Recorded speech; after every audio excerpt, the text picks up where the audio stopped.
Jésus se retrouve brutalement confronté à la tentation qu'il avait déjà rencontrée, rejetée au désert, et la violence de l'apostrophe atteste qu'il se sent mis en cause jusqu'au tréfonds de son être et de sa mission.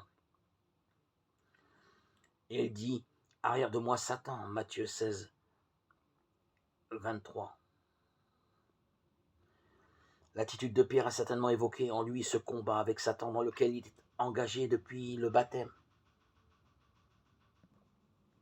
qui a lié son sort à celui des pécheurs. Combat qui se terminera, il le sait, par sa mort sur une croix. Pierre juge, en effet, les souffrances annoncées par le Christ incompatibles avec la dignité messianique qu'il lui a reconnue. Comme Satan, il pense que le Messie ne peut souffrir.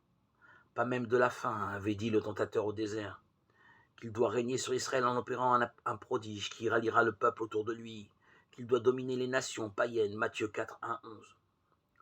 Au Christ, qui s'engage résolument sur le chemin de l'obéissance au Père et qui répète inlassablement à ses disciples il faut, qui est eschatologique et apocalyptique, de soumission à la volonté divine, Matthieu 16, 21, 22, Marc 8, 31, Luc 9, 22.